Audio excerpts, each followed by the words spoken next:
Honourable Deputy Leader of the Opposition. Here. Thank you, Speaker. My question this morning is to the Minister for Primary Industries. Minister, yesterday you told the House that there was no serious event, crisis or outbreak in the salmon industry. The independent member for Franklin, Mr George, told David Riley on ABC Mornings on the 15th of August that the Premier told him otherwise.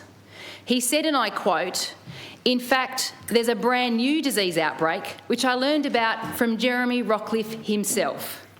He went on to say that there was a disease outbreak in the Huon River. Minister, Tasmanians want to know, why did you say there was no outbreak? Who's misleading Tasmanians? Who's not telling the truth? You or the Premier? Good question. Honourable Minister for Primary Industries and Water. Playing games with people's lives over there. The Honourable Leader of the Opposition, I do ask that you allow the member to answer the question. I thank the honourable member for her question, and I stand by the details that I outlined to the House yesterday. At the point of which that meeting was convened, that crossbench meeting, there was no exceedance of the reportable threshold in relation to pesky rickettsia salmonis levels and mortality deaths in the southern part of the salmon farming regions. And I stand by that. Thank you. Supplementary question, Supplementary Speaker. question. So I suppose the question is, why do you and the Premier have conflicting stories? Well, that's another question. That's another question. Because, well, if you stuck to It's about the Minister and the Premier. if you reframe, You can run cover for the Libs. Go for it. It's a Uncover supplementary for them. question. yeah, but if you reframe it, No, it's just like Order! about if supplementary. you reframe it in the same words as what you asked in your original question, where you spoke about You got the Greens running misleading cover and for everything else like that. So. Thank you. Minister, Tasmanians want to know, why did you say there was no outbreak? Who's telling the truth? Who's misleading Tasmanians? You or the Premier? Thank you. Well, that's actually a genuine supplementary question. Question. No, but he wasn't. I mean, we're just trying to get parity across the House. Thanks, Speaker. Can I just be clear on your ruling on that supplementary question? It has to, as I outlined to the House yesterday, it has to be related to the original question and or must relate to or arise from your answer. So the Honourable Deputy Leader's original question did talk about who is misleading.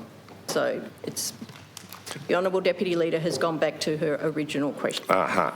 Thank you, Speaker. Thanks for that clarity. And I refer to my previous response. Sorry, I'm giving the call to the Honourable Member for Franklin, Mr George. Thank you. Speaker. Honourable Deputy Leader of the... Here. Thank you, Speaker. My question again is to the Minister for Primary Industries. Minister, your answer to the House yesterday suggested that during your press conference on the 15th of August, you were completely unaware of the imminent moratorium and full review of the Tasmanian salmon industry that was set to be announced by your government less than 48 hours later. Were you ignored? Had the Premier decided that after just a few days in the job, you weren't up for it? What's important here, Minister, is that Tasmanians want answers to these questions. When exactly were you informed about the moratorium and the full review of the salmon industry? Was it before or after your press conference, or did the Premier just ignore you? Here. Honourable Minister for Primary Industries and Water.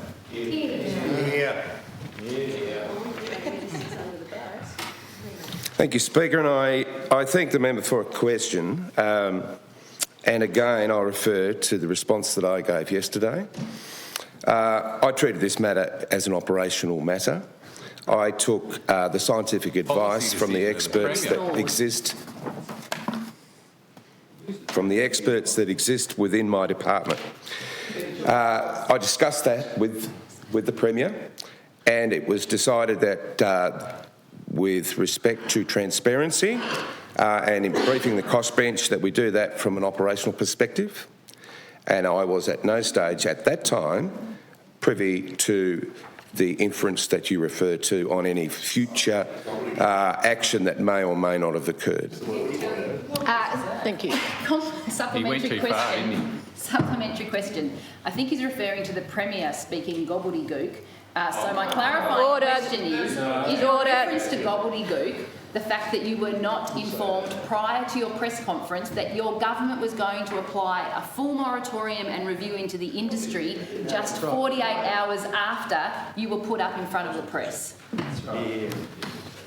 Thank you. The Honourable Minister for Primary Industries and Water. And I thank the member for her question, Speaker. The operational information that was coming in at that time, as you might well imagine, was coming in thick and fast, and there are a number of imperatives that we needed to weigh up. I am sure that as that information came to hand, and that formed the premise of the decision-making process, which you're talking about, happened after that press Premier conference. used you.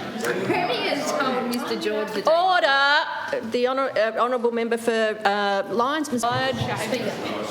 We give the call to the Honourable Deputy Leader of the Opposition. Here. Thank you, Speaker. My question now is to the Premier.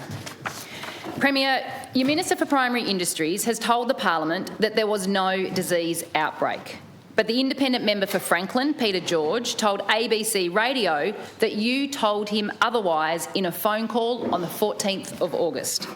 He said, and I quote, "In fact, there's a brand new disease outbreak, which I learned about from Jeremy Rockcliffe himself." He went on to say that there was a disease outbreak in the Huon River. Premier, did you tell Peter George that there was a disease outbreak, or did you manufacture a salmon crisis for cover for your portrayal of the salmon industry that was to happen just 48 hours later? Honourable Premier. Utterly reject the last part of the question. It's the most ridiculous question that I mean, What's Salmon Tasmania a lot saying of about ridiculous questions that come from that side, of course, and that's up there. So it just surprises me, frankly, and thank the honourable member for the question, that here we are being criticised for wanting to be as open and transparent as possible. It's a backroom deal. Order. Honourable members of the opposition, I don't want to start warning people to go, especially when it's private members' time today. So I do ask that you ask your question and allow the answer, because you do not know what the Premier is going to say over the next couple of minutes. In early August, the government was advised the industry planned to imminently use an antibiotic, florfenicol, to treat some of its fish. While veterinarians may prescribe florfenicol to livestock for off-label use, we were advised industry would also be requesting government support for an emergency permit application to the Australian Pesticides and Veterinary Medicines Authority. So, in light of the recent mortality event in summer, which was of considerable concern to a lot of people within industry, and then more broadly to the community, of course, in the interests of transparency, a full briefing was organised by the government for MPs on all sides of this debate. So what is the problem with that? What is the problem with that? They're playing political games with Tasmanian workers. Dr Broad. Thank you. The Minister and government officials rightfully updated MPs on the industry's desire to seek an emergency approval Point of order, for the use, for this use. Premier, point of order. I'm not asking about florfenicol. I'm asking about you phoning Peter George and telling him there was a disease outbreak. That's the question. Did you call Mr George and tell him that there We was spoke a disease to outbreak? Mr George. I can't recall Oh, the exact words that we used, but there was an issue. There was an issue. And I might well have used the word outbreak. And there was an issue that needed to be addressed. There's an issue that needed to be addressed. issue that you're raising, which is serious and important. And therefore, in the interest of transparency, a full briefing was provided. And I mean, this is Pretty simple, really. There was an issue that we needed to communicate with in light of the fact that we have a broader crossbench, people that were elected on this issue alone and great interest in the community. Why wouldn't we be open and transparent with the crossbench and indeed all members of the community as well? Good idea. So there is some serious concern in the community. The Honourable Premier's time has expired. I have a supplementary question. Industry wanting to use florfenicol for future purposes is a positive and important thing. A Premier calling one member of the crossbench, not the opposition person for primary industries, and manufacturing a crisis and saying that there is a disease outbreak puts the member under the bus when he's on the radio the next morning and says something that's not true. So my supplementary question to you is... This is a raise. Your 30 seconds have expired. You remember? No, your 30... Sorry. Telling the truth. Sorry. You're just telling the truth. All right. I remind members a supplementary is 30 seconds. By the time you got to your supplementary, your 30 seconds had expired, so that supplementary is out of order. I remind members, 30 seconds for supplementary. If you go over and don't ask your question, the question